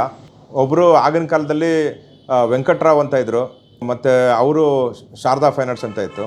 ಅದಾದಮೇಲೆ ಸುಬ್ರಹ್ಮಣ್ಯಾಚಾರು, ದೊರೆಸ್ವಾಮಿ ಆಚಾರು, ರಾಮಯ್ಯ ಅವರು, ಸುಖನಾಸ್ ನಾಗರಾಜ್ ಅಂತ, ನಾಗರಾಜ್ ನಮ್ಮ ದೊಡ್ಡಪ್ಪ ಅವರು, ಮತ್ತು ಈಗ ಈಗಲೂ ಹಾಲಿ ಕೆಲಸ ಮಾಡ್ತಾ ಇರ್ತಾರೋ ರಾಮಣ್ಣ ಅವರು, ಮತ್ತು ಗೌರಯ್ಯ ಅವರು, ಈ ಥರ ಬೇಕಾದ ನಮ್ಮ ತಂದೆಯವರು ಶ್ರೀಕಂಠ ನಮ್ಮ ತಂದೆಯವರು, ಇವರೆಲ್ಲನೂ ಆಗಿನ ಕಾಲದಿಂದ ಭಾಳ ಈ ಕಲೆಗೆ ಕೊಡುಗೆ ಕಟ್ಕೊಂಡು ಬಂದಿದ್ದಾರೆ. ಇದಕ್ಕಿಂತ ಭಾಳ ಜನ ಇದ್ದಾರೆ, ನಾನು ಸ್ವಲ್ಪ ಮಾತ್ರ ಹೇಳ್ತಾ ಇದ್ದೀನಿ. ಒಂದು 3-4 ಸಾವಿರ ಜನ ಇದ್ದಾರೆ. ಆವಾಗಿನ ಕಾಲದಲ್ಲಿ ಇದು ಒಂದು ಮೇರು ಇದಲ್ಲಿ ಬಂದಂಥವರು ಒಂದು 150-200 ಜನ ಇದ್ದಾರೆ. ನಾನು ಕೆಲವು ಹೆಸರುಗಳು ಮಾತ್ರ ಹೇಳಿದ್ದೀನಿ ಇಲ್ಲಿ, ನನಗೆ ಗೊತ್ತಿರೋವಂಥದ್ದು ಅದು ಆ ಹೆಸರುಗಳು ಮಾತ್ರ. ನೆಕ್ಸ್ಟು ವರ್ಷನಾಗೆ ಇದು ಈ ವಾಲ್ ಪ್ಯಾನಲ್ ಅಂತ ಏನು ಹೇಳ್ತೀವಿ, ಇದೆಲ್ಲ ಬರೀ ಇದೆಲ್ಲ ಗೋಡೆ ನೇತಾಕಕ್ಕೆ ಮಾತ್ರ ಸೀಮಿತವಾಗಿಬಿಟ್ಟಿತ್ತು ನಮ್ಮ ಕಲೆ. ಈ ಗೋಡೆ ನೇತಾಕುವಂಥ ಸೀಮಿತವಾಗಿಂಥ ಕಲೆ ಇದನ್ನು ಬೇರೆ ಬೇರೆ ರೂಪದಲ್ಲಿ ತೊಗೊಂಡು ಬಂದಂಥವ್ರು ಜಾಸ್ತಿ. ಮೊದಲಿಯಾರ್ ಸರ್ ಅವರು ಅವ್ರಿಗೆ ಸಾರ್ ಫ್ಯಾಕ್ಟ್ರಿ ಅಂತಲೇ ಕೂಗ್ತಾಯಿದ್ರು. ಸೊ ಅವರು ಏನು ಮಾಡ್ತಾಯಿದ್ರು, ಆಗಿನ ಕಾಲಕ್ಕೆ ಟೀಪಾಯಿಗಳು, ಟೇಬಲ್ಲು, ಫರ್ನಿಚರ್ ಮೇಲೆ ಇನ್ಲೇ ಮಾಡೋದೆಲ್ಲ ಅವರು ಆಗಿನ ಕಾಲಕ್ಕೆ ಕನ್ವರ್ಟ್ ಮಾಡ್ಕೊಂಡಿದ್ರು. ಸುಬ್ರಹ್ಮಣ್ಯಾಚಾರ್ಯ ಅವರು ಆಗಿನ ಕಾಲಕ್ಕೆ ಎಕ್ಸಿಬಿಷನ್ಗಳು ಮಾಡಿ, ದೊರೆಸ್ವಾಮ್ಯಾಚಾರ್ಯ ಅಷ್ಟೇ, ಸುಬ್ರಹ್ಮಣ್ಯಾಚಾರ್ಯರು ಆಗಿನ ಕಾಲಕ್ಕೆ ಎಕ್ಸಿಬಿಷನ್ಗಳು ಮಾಡಿ ಬೇರೆ ಬೇರೆ ಊರುಗಳಲ್ಲಿ, ಬೇರೆ ಬೇರೆ ಮೆಟ್ರೋಪಾಲಿಟನ್ ಸಿಟಿಗಳಲ್ಲಿ, ಬೇರೆ ಬೇರೆ ದೇಶಗಳಲ್ಲೂ ಅವ್ರು ಎಕ್ಸಿಬಿಷನ್ ಮಾಡಿದೆ. ಅವರೇ ಸ್ವಂತ ಖರ್ಚಲ್ಲಿ ಎಕ್ಸಿಬಿಷನ್ ಮಾಡಿ ಈ ಕಲೆಗೆ ಒಂದು ಒಳ್ಳೆ ಪ್ರಚಾರ ಕೊಟ್ಟು ಸೇಲ್ ಆಗೋಕ್ಕೆ ಈಗಿನ ಒಂದು ಏನು ನಮ್ಮ ಕರಕುಶಲ ಕರ್ಮಿಗಳಿದ್ದಾರೆ ಇವರೆಲ್ಲ ಕಲಿಯೋಕ್ಕೆ ಆಸಕ್ತಿ ಹುಟ್ಟಿಸಿದಂಥ ಮಹನೀಯರವರೆಲ್ಲ. ನಾವು ಇಲ್ಲಿ ಫಸ್ಟ್ ಎಕ್ಸಿಬಿಷನ್ ಕಲ್ಕಟ 1980 ಹೋಗಿದೆ. ಅಲ್ಲೊಂದು 10 ದಿವಸ 15 ದಿವಸ ಎಕ್ಸಿಬಿಷನ್ ನಡೆಯಿತು. ಅದು ಬಂದಮೇಲೆ ತಿರ್ಗಾ 2 ತಿಂಗಳು ಬಿಟ್ಟು ಬಾಂಬೆ ಚರ್ಚ್ ಗೇಟ್ ಅಲ್ಲಿ. ಅದಾದಮೇಲೆ ಒಂದು 3 ತಿಂಗಳು 2 ತಿಂಗಳಲ್ಲಿ ಇದು ಹೈದ್ರಾಬಾದ್ ಲೇಪಾಕ್ಷಿ ಹ್ಯಾಂಡಿಕ್ರಾಫ್ಟ್ಸ್ ಅಲ್ಲಿ ಎಕ್ಸಿಬಿಷನ್ ಹೋಗಿದ್ದೆ. ಅದಾದಮೇಲೆ ಸೂರಜ್ಕುಂಡಲ್ಲಿ 10 ದಿವಸ 15 ದಿವಸ ಅಲ್ಲಿ ಮಾಡಿದ್ದೆ. ಅದಾದಮೇಲೆ ಲಕ್ನೋ ಹೋಗಿದ್ದೆ. ಲಕ್ನೋಗೆ ಯಾವಾಗ ಅಂದರೆ 88-89 ಹೋಗಿದ್ದೆ. ಅಂಡಮಾನ್ ಮಧ್ಯದಲ್ಲಿ ಅಂಡಮಾನ್ ಯಾವುದೋ ಇಶ್ಯೂ ಇದೆ, ಸ್ವಲ್ಪ ಮರ್ತ ಹೋಗಿದ್ದೇನೆ. ಅಲ್ಲಿ ಅಂಡಮಾನ್ಗೆ ಹೋಗಿ ಒಂದು 15 ದಿವಸ ಹೋಗಿದ್ದೆ. ಅಲ್ಲಿ ಎಲ್ಲ ಗೌರ್ಮೆಂಟ್ ಕರ್ಕೊಂಡೋಗೋದು ಕರ್ಕೊಂಬರೋದು ಎಲ್ಲ ಅವರೇ ಆಯಿತು. ನಾನು ಜಾಸ್ತಿ ಜೀಸಸ್ ಪೆನ್ನಲ್ಲೇ ಮಾಡ್ತಾಯಿದ್ದಿದ್ದು. Small items, Jesus, last supper, ಈ ಥರ ಸ್ಮಾಲ್ ಐಟಮ್ಸ್ಗಳು ಮಾಡ್ತಾಯಿದ್ದೆ ಜಾಸ್ತಿ. ಮಡ್ರಾಸ್ಗೂ ಸಪ್ಲೈ ಮಾಡ್ತಾಯಿದ್ದ ಜಾಸ್ತಿ. ಫಿಲಿಪ್ಸ್ ಅಂತ ಒಬ್ರು ಇದ್ದಾರೆ, ಪ್ರೈವೇಟ್ ಪಾರ್ಟಿ. ಅವರು ಒಳ್ಳೆ ಮನುಷ್ಯರು. ನಮ್ಮ ಹತ್ರ 30-40 ವರ್ಷದಿಂದ ನಮ್ಮ ಹತ್ರನೇ ತೊಗೊಳ್ತಾ ಇದ್ದಿದ್ದು. ಇದು ಬುಕ್ ಬಗ್ಗೆ ಇದು ಇದೆಯಲ್ಲ ನೋಡಿ, ದಸರಾ, ಮೈಸೂರು ದಸರಾ ಎಕ್ಸಿಬಿಷನ್ನು 1967. ಇಲ್ಲಿ ನಾವು ಪ್ರೈಸ್ ತೊಗೊಂಡಿರೋದು ಇದೆ. ಈ ಕ್ರಾಸ್ ಮಾಡಿದ್ದು ನೋಡಿ, ಈ ನೇಮ್ ಇದೆ, ರೇಟ್ ಇದೆ. ಎಲ್ ಶ್ರೀಕಂಠ ಅಂತ. ಇದು ನಮ್ಮ ಬ್ರದರ್ದು, ಇದು ಎಲ್ ನಾಗರಾಜ್. 100 ರೂಪಾಯಿ ತೊಗೊಂಡ್ಬಿಟ್ಟಿರೋದಕ್ಕೆ ಎಲ್ಲ ಪುಕಾರ ಆಗ್ಬಿಟ್ಟಿತ್ತು. ಅಯ್ಯೋ 100 ರೂಪಾಯಿ ತೊಗೊಂಡ್ರಪ್ಪ ಪ್ರೈಸ್ ಅಂತ. ಅವತ್ತಿನ ಟೈಮು 100 ರೂಪಾಯಿ price. First prize, second prize 50, third price 25 ರೂಪಾಯಿ. ಅಯ್ಯೋ ಬಂದ್ಬಿಡ್ತು ಭಾಳ. ಅಷ್ಟು ಮಾಡಿಬಿಟ್ಟು ನಮ್ಮ ಮಗನಿಗೆ ಅಶೋಕನ್ನ ಇದ್ದವ್ರಿಗೆ ಇನ್ಚಾರ್ಜ್ ಕೊಟ್ಟು ಅವರು ಕಂಟಿನ್ಯೂ ಮಾಡ್ತಾಯಿದ್ದಾರೆ ನಮ್ಮ ಅಶೋಕ್ ಅಂತೇಳಿ. ನಮ್ಮ ಇನ್ಲೇಕಲ್ಲಲ್ಲಿ ಭಾಳ ಜನ ಆರ್ಟಿಸ್ಟ್ ಇದ್ದಾರೆ, ಭಾಳ ಚೆನ್ನಾಗಿ ಕೆಲಸ ಮಾಡ್ತಿದ್ದಾರೆ. ಮತ್ತು ಭಾಳ ಜನ ಕಲಾವಿದರು ಇಂಡಿವಿಜುವಲ್ ಆಗಿರೋ ಮಾಡೋವಂಥವ್ರು, ಅಥವಾ ಒಂದು ಫ್ಯಾಕ್ಟ್ರಿಗಳು ಇಟ್ಕೊಂಡು 4 ಜನ ಒಂದು ಸಣ್ಣ ಕಾಗಾರಿಕೆ ಇಟ್ಕೊಂಡು ಮಾಡ್ತಾರೋ. 8 ಜನ 10 ಜನ 50 ಜನ ಕೆಲಸ ಮಾಡೋಷ್ಟು ದೊಡ್ಡ ಕಂಪ್ನಿಗಳಿದೆ.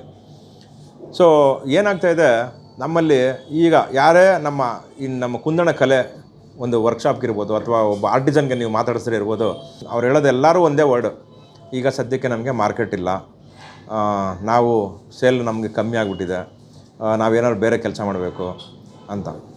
ಉದ್ದೇಶ ಏನು ಅಂತ ಕೇಳಿದಾಗ ಅವ್ರಿಗೆ ಅನ್ಸೋದು ವ್ಯಾಪಾರ ಇಲ್ಲ. ಸೊ ವ್ಯಾಪಾರ ಯಾಕಿಲ್ಲ ಅಂತಂದರೆ ಆಗೋದನ್ನು ಕ್ವಶನ್ ಮಾಡಿದಾಗ ಅವರು ಅಯ್ಯೋ ಜನ ಬರ್ತಾಯಿಲ್ಲ, ಜನ ನೋಡ್ತಾಯಿಲ್ಲ, ತೊಗೊಂಡಿದ್ದೆ ಏನೋ ನೋಡಿದೆ ಏನೂ ಇಷ್ಟ ಆಗ್ತಾಯಿಲ್ಲ ಅಂತ ಅಂತಾರೆ. ಸೊ ಇಷ್ಟ ಯಾಕಾಗ್ತಿಲ್ಲ ಅನ್ನೋದು ನಾನು ಆಗಿಂದ ಒಂದು 14-15 ವರ್ಷದಿಂದ ನಾನೊಂದು ರಿಸರ್ಚ್ ಅಂತ ಅಂದ್ಕೊಳ್ಳೋಣ ಮಾಡ್ಕೊಂಡು ಬಂದಿದ್ದೀನಿ. ಆಗಿನ ಕಾಲದಲ್ಲಿ ಮಾಡ್ತಾಯಿದ್ದೇನೋ ಬರೀ ವಾಲ್ ಪ್ಯಾನಲ್ಸ್ ಅಂದರೆ ಬರೀ ಗೋಡೆ ನೇತಾಕೋದು ಮಾತ್ರ ಇರ್ತಾಯಿತ್ತು. ಸೊ ಆಮೇಲೆ ಫರ್ನಿಚರಲ್ಲಿ ಶುರು ಮಾಡಿದ್ರು. ಫರ್ನಿಚರಿಂದ ಶುರು ಮಾಡಿದ್ಮೇಲಿಂದ ಒಂದಷ್ಟು ಚೆನ್ನಾಗಿ ಮಾರ್ಕೆಟ್ ತಿರ್ಗಾ ಶುರು ಆಯಿತು. ಡೈನಿಂಗ್ ಟೇಬಲ್ಗಳು ಸೇಲ್ ಆಯಿತು. ಅದೆಲ್ಲ ಆದಮೇಲೆ ಅದಾದಮೇಲಿಂದ ಸ್ವಲ್ಪ ಜನ ತಿರ್ಗಾ ನಿಂತೋಯ್ತು. ಸ್ವಲ್ಪ ಇವಾಗ ನೋಡಿ ತಿರ್ಗಾ ಸಿಚುವೇಶನ್ ಡಲ್ ಆಗಿದೆ. ಯಾಕೆ ಅಂತ ಅಂದ್ಕೊಂಡಾಗ ಭಾಳ ಜನ ನನ್ನ ಹತ್ರ ರಿವ್ಯೂ ಬರೋವಂಥದ್ದು, ಅಥವಾ ನಾವು ಬರೋ ಕಸ್ಟಮರ್ ಹತ್ರ ಎಲ್ಲ ನಾನು ಮಾತಾಡ್ತೀನಿ. ನಿಮ್ಗೆ ಏನು ಥರ ಇಷ್ಟ ಅಥವಾ ಬರ್ಕೋತೀನಿ, ಯಾವುದಿದ್ರೆ ನಿಮ್ಗೆ ಇಷ್ಟ ಅನಿಸುತ್ತೆ. ನಮ್ಮ ಫ್ಯಾಕ್ಟ್ರಿಲಿ ನೀವು ನೋಡಿದಾಗೆಲ್ಲ ಇದರಲ್ಲಿ ಇನ್ನೇ ಏನು ಬದಲಾವಣೆ ಕಾಣಬೇಕು ಅಂತ ಕೇಳ್ಕೊಂಡು ನಾನು ಕ್ವಶನ್ ಕೇಳ್ತೀನಿ.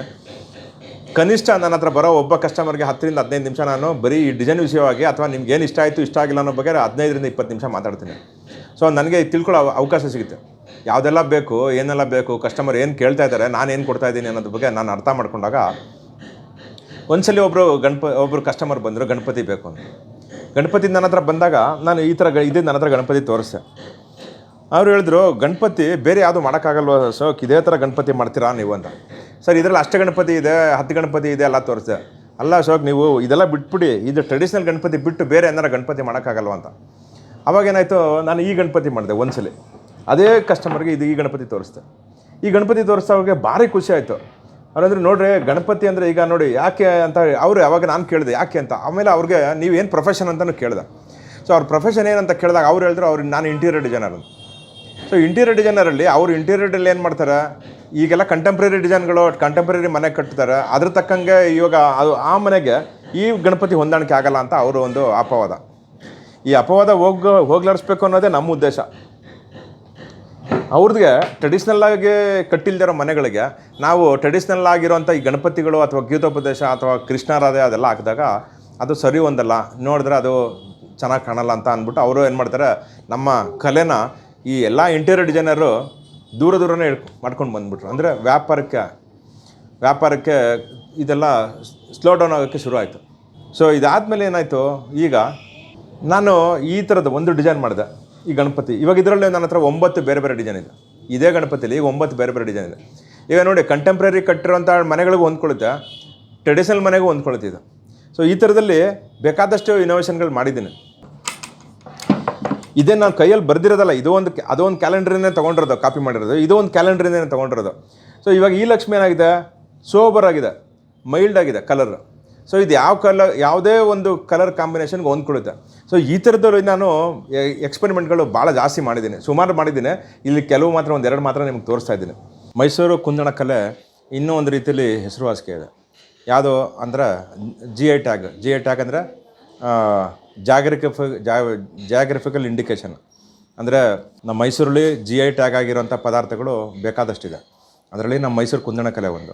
ಯಾವುದ್ಯಾವುದು, ಮೈಸೂರು ಪಾಕ್, ಮೈಸೂರು ಸಿಲ್ಕ್, ಮೈಸೂರು ವಿಳ್ಯದೆಲೆ, ಮೈಸೂರು ಮಲ್ಲಿಗೆ. ಸೊ ಮತ್ತು ನಮ್ಮ ಮೈಸೂರು ಕುಂದಣ ಕಲೆ.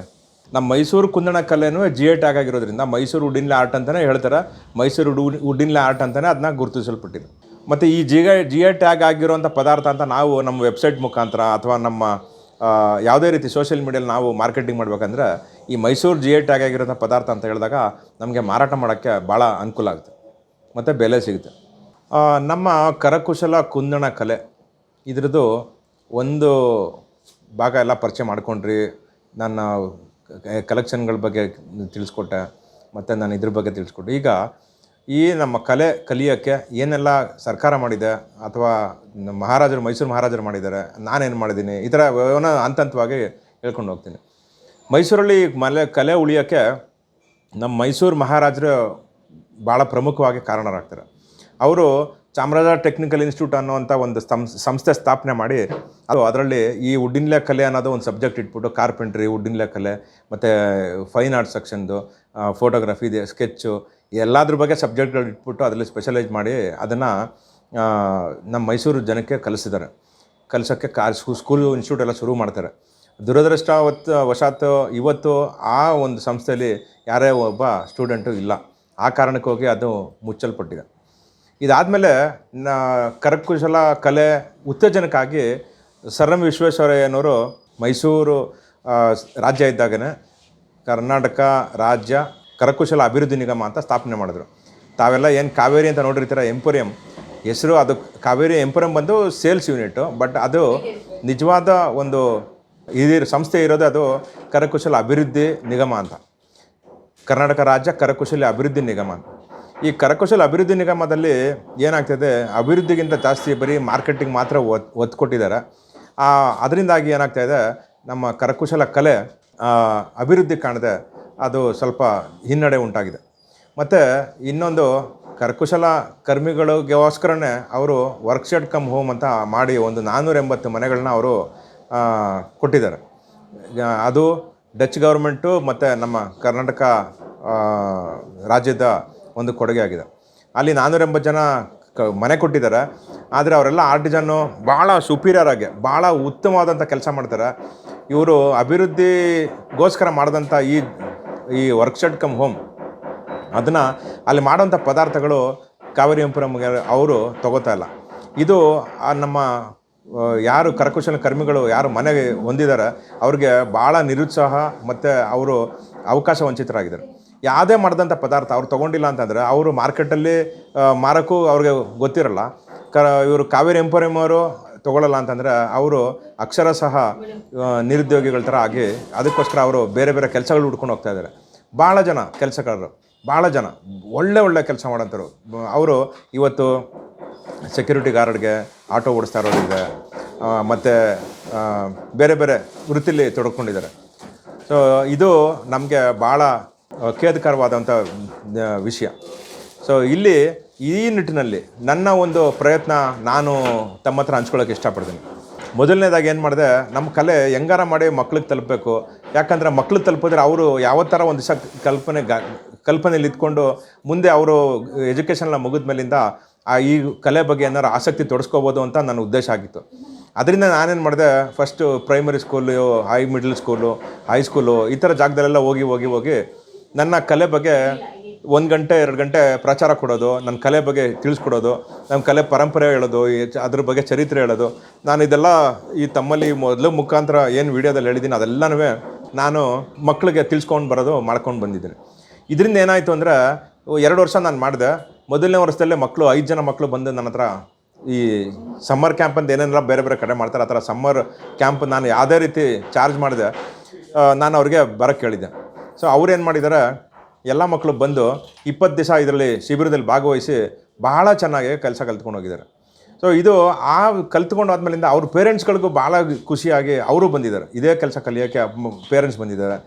ಇದು ಆದಮೇಲಿಂದ ನನಗೆ ಭಾಳ ಉತ್ಸಾಹ ಹೆಚ್ಚಾಯಿತು. ಇದರಿಂದ ನೆಕ್ಸ್ಟ್ ಏನು ಮಾಡಿದೆ, ನಮ್ಮ ಮೈಸೂರು ಇನ್ನೊಂದು ವಿಷಯಕ್ಕೂ ಬಹಳ ಪ್ರಸಿದ್ಧಿ ಇದೆ, ಅದು ಯೋಗ.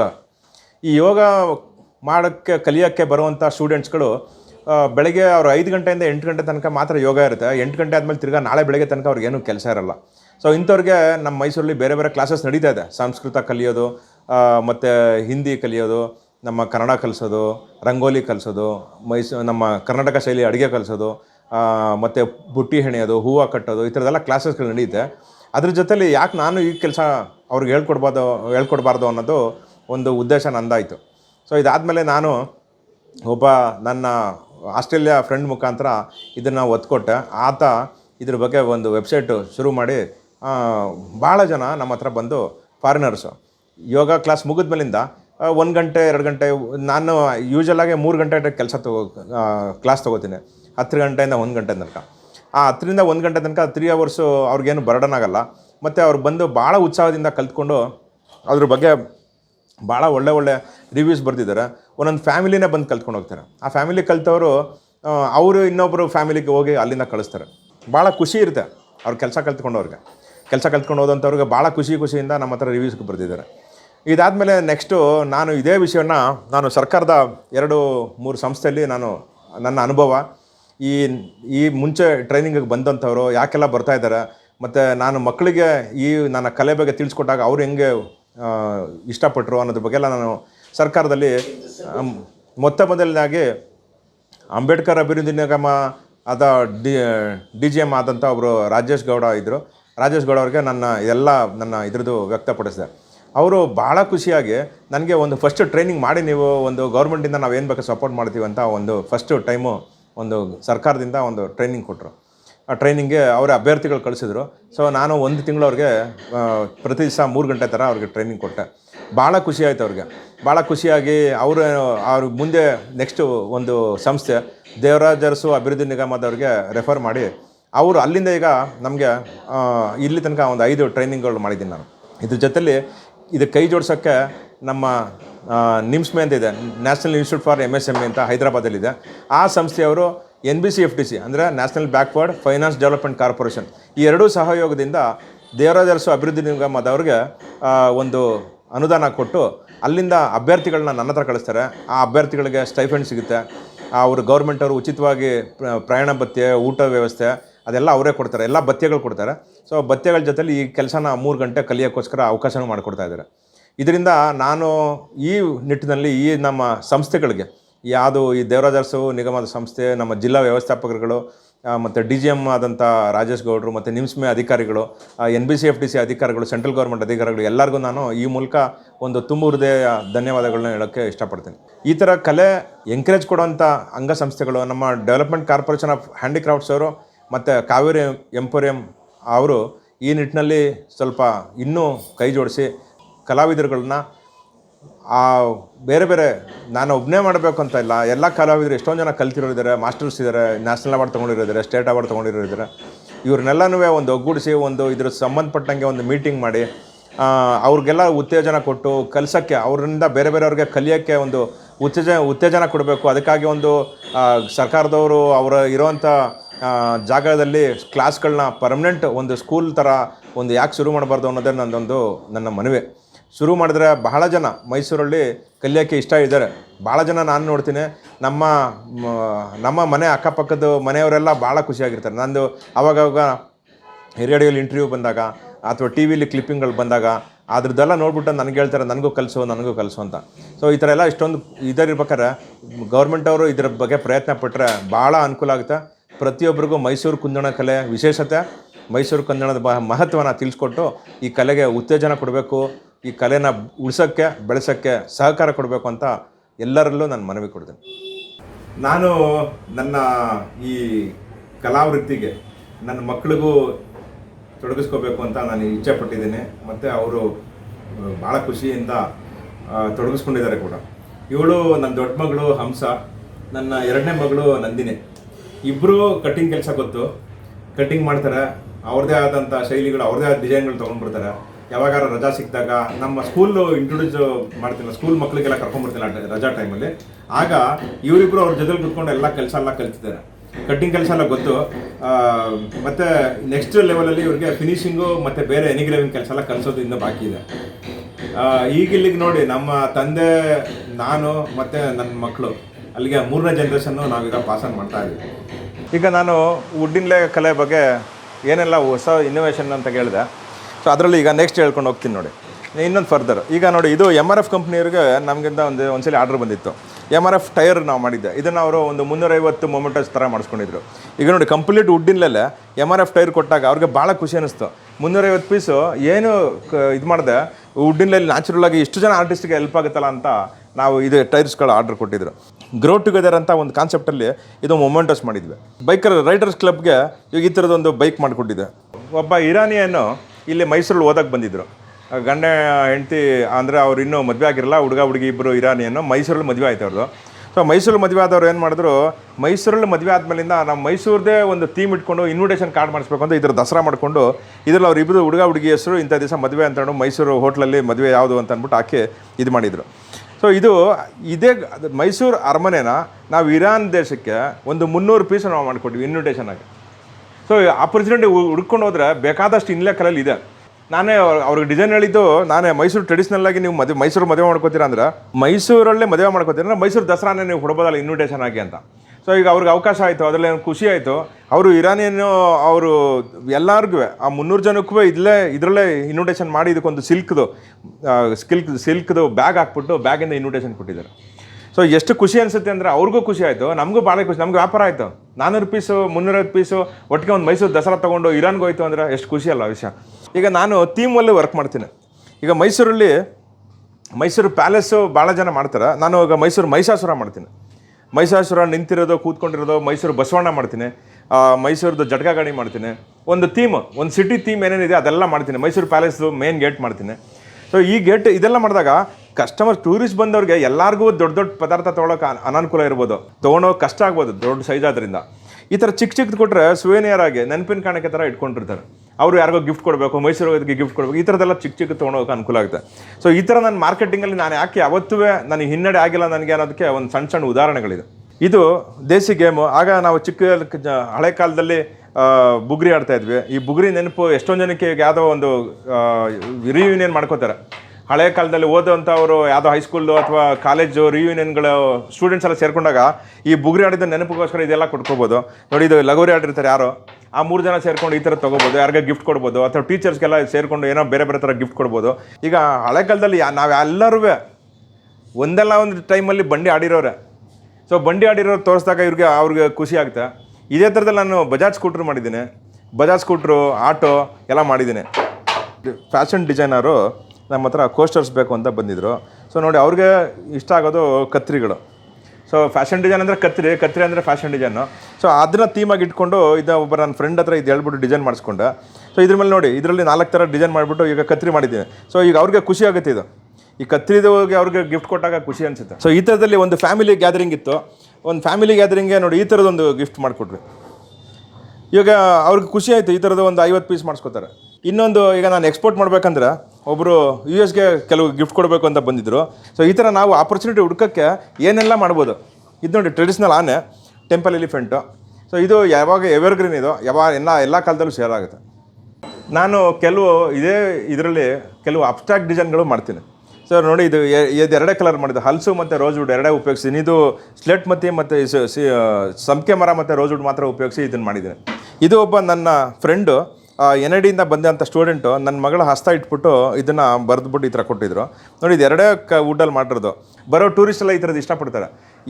ಈ ಥರ ಮಾಡೋದಕ್ಕಿಂತ ಮಾಮೂಲಿ ನಮ್ಮ ಟ್ರೆಡಿಷನಲ್ಗೆ ಈ ಥರದ್ದು ಇಷ್ಟಪಡ್ತಾರೆ ಅಂತ ಈಗ ನಮಗೆ ಮಾರ್ಕೆಟಲ್ಲಿ, ಯಾಕಂದರೆ ನಮಗೆ ಮಾರ್ಕೆಟಲ್ಲಿ ನಡೀತಾ ಇದೆ ಇವಾಗ. ಈಗ ಇದೊಂದೇ ಪೀಸು ಒಬ್ಬರು ಗ್ಲೂ ಕಂಪನಿಯವರು ಬಂದ್ಬಿಟ್ಟು ಇದು ಗ್ಲೂನ ರೆಪ್ರೆಸೆಂಟ್ ಮಾಡುತ್ತೆ ಅಂತ ಅವರು ಒಂದು ಉದ್ದೇಶದಲ್ಲಿ ಗ್ಲೂ ರೆಪ್ರೆಸೆಂಟ್ ಮಾಡುತ್ತೆ ಅಂದ್ಬಿಟ್ಟು ಇದೇ ಪೀಸನ್ನು 50 ಪೀಸ್ ಮಾಡ್ಕೊಳೋದು, ಇದೇ ಡಿಸೈನ್. ಯಾಕೆಂದರೆ ಈಗ ಅವ್ರಿಗೆ ಗ್ಲೂ ಅಂತಂದರೆ ಅವ್ರಿಗೊಂದು ಏನೋ ಒಂದು ಅಂಟುಕೊಂಡಿದೆ, ಇದು ಮೈಸೂರು ಟ್ರೆಡಿಷನಲ್ ಇದೆ. ಸೊ ಅಂಟಲ್ಲಿ ಇದು ಏನೋ ಕಾಣ್ತಾ ಇದೆ, ಅವ್ರಿಗೆ ಕಾಣಿಸ್ತಿದ್ರಲ್ಲಿ. ಸೊ ಈ ಥರದ 50 ಪೀಸ್ ಮಾಡ್ಕೊಂಡು ಇದನ್ನು ಗಿಫ್ಟ್ ಹಾಕ್ಕೊಟ್ರು. ಅದು ದೊಡ್ಡ ಕಂಪ್ನಿ, ಸ್ವಿಟ್ಜರ್ಲ್ಯಾಂಡ್ ಕಂಪ್ನಿ. ಸೊ ಈ ಥರ ನಾವು ಅವಕಾಶಗಳು ಹುಡ್ಕೊಂಡೋದಾಗ ಡಿಸೈನ್ಗಳನ್ನ ಬದಲಾವಣೆ ಮಾಡಿಕೊಂಡು ಬೇಕಾದಷ್ಟು ನಮಗೆ ಮಾರ್ಕೆಟಲ್ಲಿ ಚಾನ್ಸಸ್ ಇದೆ ಅನ್ನೋದು ನನ್ನ ಭಾವನೆ. ಈ ಜನ ಇನ್ನೊಂದು ರೀತಿಯಲ್ಲಿ ಇಷ್ಟಪಡ್ತಾರೆ. ಅನಾಟಮಿ ಸ್ವಲ್ಪ ಜನ ಇಷ್ಟಪಡ್ತಾರೆ. ಈಗ ನಾನು ಟ್ರೆಡಿಷ್ನಲ್ಲು ದಸರಾಗಳು ಯಾಕೆ ನಮ್ಮ ಹತ್ರ ಸೇಲ್ ಆಗ್ತಿದೆ ಸಕ್ಸಸ್ಫುಲ್ಲಾಗಿ, ನಾನೀಗ ಹೇಳ್ದನಲ್ಲ, ಅದಕ್ಕೊಂದು ಎಕ್ಸಾಂಪಲ್ ಆಗಿ ಇದೊಂದು ಪ್ಯಾನೆಲ್ ತೋರಿಸ್ತೀನಿ ನೋಡಿ. ಯೂಶಲಾಗಿ ದಸರಾ ಬಂದ್ಬಿಟ್ಟು ನಮ್ಮ ಟ್ರೆಡಿಷ್ನಲ್ ದಸರಾ ಮೆರವಣಿಗೆ ಬರೋದು ಆನೆ ಯಾವಾಗಲೂ ಕೊನೆಯಲ್ಲಿ. ಆದರೆ ನಮ್ಮ ವುಡ್ಡಿನಲ್ಲೇ ಪ್ಯಾನಲ್ ಏನು ಮಾಡ್ತಾರೆ, ಆನೆನ ಮಧ್ಯದಲ್ಲಿ ಇಟ್ಟಿರ್ತಾರೆ. ಮತ್ತು ಆನೆ ಎಷ್ಟು ಹತ್ರ ಇರುತ್ತೆ, ಕುದುರೆನೂ ಅಷ್ಟೇ ಹತ್ರ ಇರುತ್ತೆ, ಒಂಟೆನೂ ಅಷ್ಟೇ ಹತ್ರ ಇರುತ್ತೆ, ಮಂಚನೂ ಅಷ್ಟೇ ಹತ್ರ ಇರ್ತಾನೆ. ಇದರಲ್ಲಿ ನೋಡಿ ನೀವು ಪ್ರಪೋರ್ಷನೇಟಾಗಿ ನಾನು ಎಷ್ಟು ಬೇಕೋ ಆ ಸೈಜ್ ಅಳತೆ ಪ್ರಮಾಣ ಕರೆಕ್ಟಾಗಿ ಇಟ್ಕೊಂಬಂದಿನಿ. ಈ ಡಿಸೈನನ್ನು ನನ್ನ ಗುರುಗಳು ನನಗೆ ಗಿಫ್ಟಾಗಿ ಕೊಟ್ಟಿದ್ದು.